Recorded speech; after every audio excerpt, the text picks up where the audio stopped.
पुणे जिल्ह्यातील चाकणमध्ये शोभा वाघमारे या महिलेला भटक्या कुत्र्यांनी अक्षरशः फाडून खाल्लंय। या महिलेचा लचके तोडून जीव घेतलाय।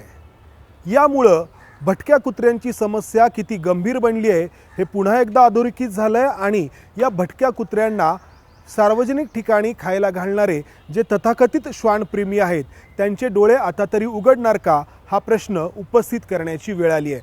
खरं तर देशाच्या सर्वोच्च न्यायालयाने भटक्या कुत्र्यांना सार्वजनिक ठिकाणी खायला घालण्यास बंदी घातली आहे, मात्र हा कायदा कसा फक्त कागदावरतीच उरलाय हे या घटनेने दाखवून दिलंय। या सगळ्या प्रकरणाची आपण या व्हिडिओमध्ये चर्चा करणार आहोत। कॅमेरामन अमोल गवाळेसह मी तुम्हा सगळ्यांचं स्वागत करतो। तर शोभा विजय वाघमारे ही महिला मूळची नांदेड जिल्ह्यातील देगलूरची, मजुरीसाठी ती पुणे जिल्ह्यातील चाकणच्या परिसरामध्ये आली।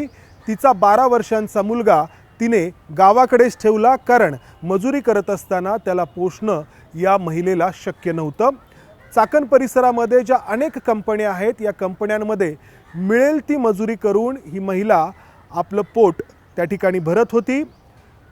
रविवारी मध्यरात्रीनंतर म्हणजे सोमवारची पहाट सुरू होण्याच्या आधी रात्री 2 वाजताच्या दरम्यान चाकणमधील आंबेठाण चौकातून ही महिला निघालेली असताना भटक्या कुत्र्यांच्या टोळीने या महिलेवरती हल्ला केला, झडप घातली आणि तिचे लचके तोडायला सुरुवात केली आणि 15 मिनिटांमध्येच तडफडून या महिलेचा मृत्यू झाला। काही वेळांनी पोलिसांना तिचा मृतदेह आढळला। सुरुवातीला हा खून असेल, ही हत्या असेल असा संशय पोलिसांना आला, मात्र या शोभाच्या मृतदेहावरती ज्या प्रकारच्या खुणा होत्या किंवा ज्या प्रकारच्या जखमा होत्या त्यामुळं तिचा मृत्यू हिंस्र प्राण्याच्या हल्ल्यामध्ये झाला असावा असा पोलिसांना संशय आला। पुणे जिल्ह्याचा हा उत्तर भाग चाकण, आंबेगाव, जुन्नर हा बिबट्यांसाठी ओळखला जातो, त्यामुळे बिबट्यांनी हल्ला केला असावा अशी देखील शंका आली। मात्र जेव्हा हे CCTV फुटेज समोर आलं तेव्हा हा सगळा प्रकार उघड झाला। या CCTV फुटेजमध्ये दिसतंय की या शोभा एकट्या उड्डाण पुलाच्या जवळून निघालेल्या आहेत आणि अचानक भटक्या कुत्र्यांची एक टोळी त्यांच्यावरती हल्ला करते। या महिलेने प्रतिकार करण्याचा देखील प्रयत्न केला आहे। जमिनीवरचा दगड उचलून तिने या कुत्र्यांना बाजूला सारण्याचा प्रयत्न केला आहे, मात्र ही कुत्री इतकी हिंस्र बनली होती की या महिलेला या कुत्र्यांनी खाली पाडलं, तिच्या अंगावरचे कपडे पूर्णपणे फाडले आणि त्यानंतर अक्षरशः लचके तोडून या महिलेचा बळी घेतला। या सगळ्या प्रकारानंतर चाकण नगर परिषदेच्या प्रशासनाबद्दल प्रश्न निर्माण होत आहेत। प्रशासनाने आपली बाजू सावरण्याचा प्रयत्न करत चाकण शहरामध्ये 600 भटकी कुत्री असल्याची नोंद त्यांच्याकडे आहे आणि त्यापैकी जवळपास 400 कुत्र्यांचं निर्वजीकरण त्यांनी केल्याचा दावा केला आहे। मात्र या आकडेवारीला कोणताच अर्थ उरत नाही हे अनेकदा सिद्ध झालं आहे, कारण भटक्या कुत्र्यांनी हल्ला केल्यानंतर ठिकठिकाणी आपल्याला अशीच आकडेवारी प्रशासनाकडून दिली जात असल्याचं पाहायला मिळतं। अमुक इतकी भटकी कुत्री आहेत, अमुक इतक्या भटक्या कुत्र्यांचं निर्वजीकरण केलं आहे असं सांगितलं जातं, मात्र या घटना वारंवार घडत राहतात आणि याची दखल देशाच्या सर्वोच्च न्यायालयाने देखील काही महिन्यांपूर्वी घेतली होती। सर्वोच्च न्यायालयामध्ये भटक्या कुत्र्यांना सार्वजनिक ठिकाणी खायला घालण्यावरून मोठा युक्तिवाद दोन्ही बाजूच्या वकिलांकडून करण्यात आला आणि त्यावरती निकाल देताना सर्वोच्च न्यायालयाने भटक्या कुत्र्यांना सार्वजनिक ठिकाणी खायला घालण्यास बंदी केली। जो कोणी या भटक्या कुत्र्यांना सार्वजनिक ठिकाणी खायला घालेल त्याला दंड आकारण्याची सूचना प्रशासनाला दिली। मात्र सर्वोच्च न्यायालयाचे हे आदेश, हा कायदा कागदावरती उरल्याचा आपण पाहतो कारण आपल्या आजूबाजूला देखील असे अनेक तथाकथित श्वानप्रेमी या भटक्या कुत्र्यांना खायला घालत असतात।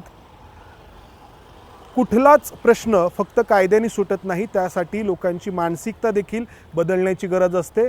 तोच प्रकार या बाबतीमध्ये देखील आहे।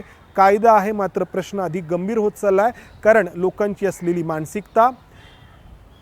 जुन्या काळी ग्रामीण संस्कृतीमध्ये वाड्या वस्त्यांवरती एखादं कुत्रं पाळलं जायचं आणि ते उंबऱ्याच्या बाहेर राहून त्या सगळ्या भागाची राखणदारी करायचं।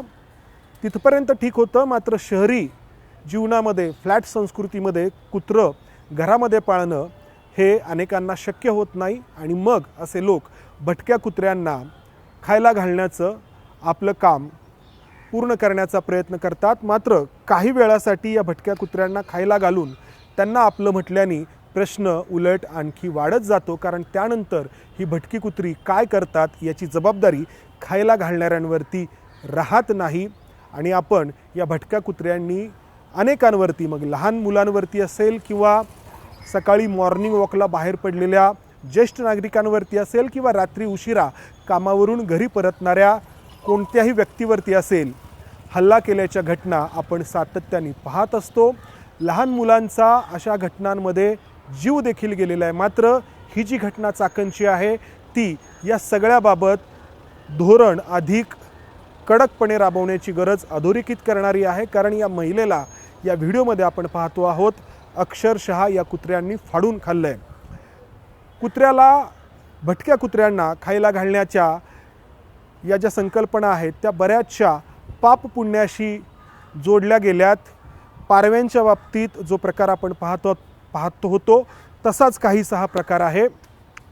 पारव्यांना खायला घातल्यामुळं पुण्य मिळतं असा जो काहींचा समज होता, त्या समजातून पारव्यांची संख्या किती वाढली आणि मधल्या काळात कसे प्रश्न निर्माण झाले हे आपण पाहिलं. भटक्या कुत्र्यांच्या बाबतीत देखील काहीसा असाच प्रकार आहे. ठिकठिकाणच्या महापालिका किंवा नगर परिषदा या भटक्या कुत्र्यांवरती कारवाई करत असल्याचा दावा करतात. मात्र ती आकडेवारी कधीच विश्वासार्ह लोकांना वाटलेली नाही, कारण दिवसेंदिवस या भटक्या कुत्र्यांचा प्रश्न गंभीर होत चालला आहे. चाकणच्या या घटनेनंतर तरी याबद्दल एक सर्वसमावेशक धोरण आखलं जाईल आणि ते राबवलं जाईल ही अपेक्षा. धन्यवाद. एबीपी माझा, उघडा डोळे बघा नीट.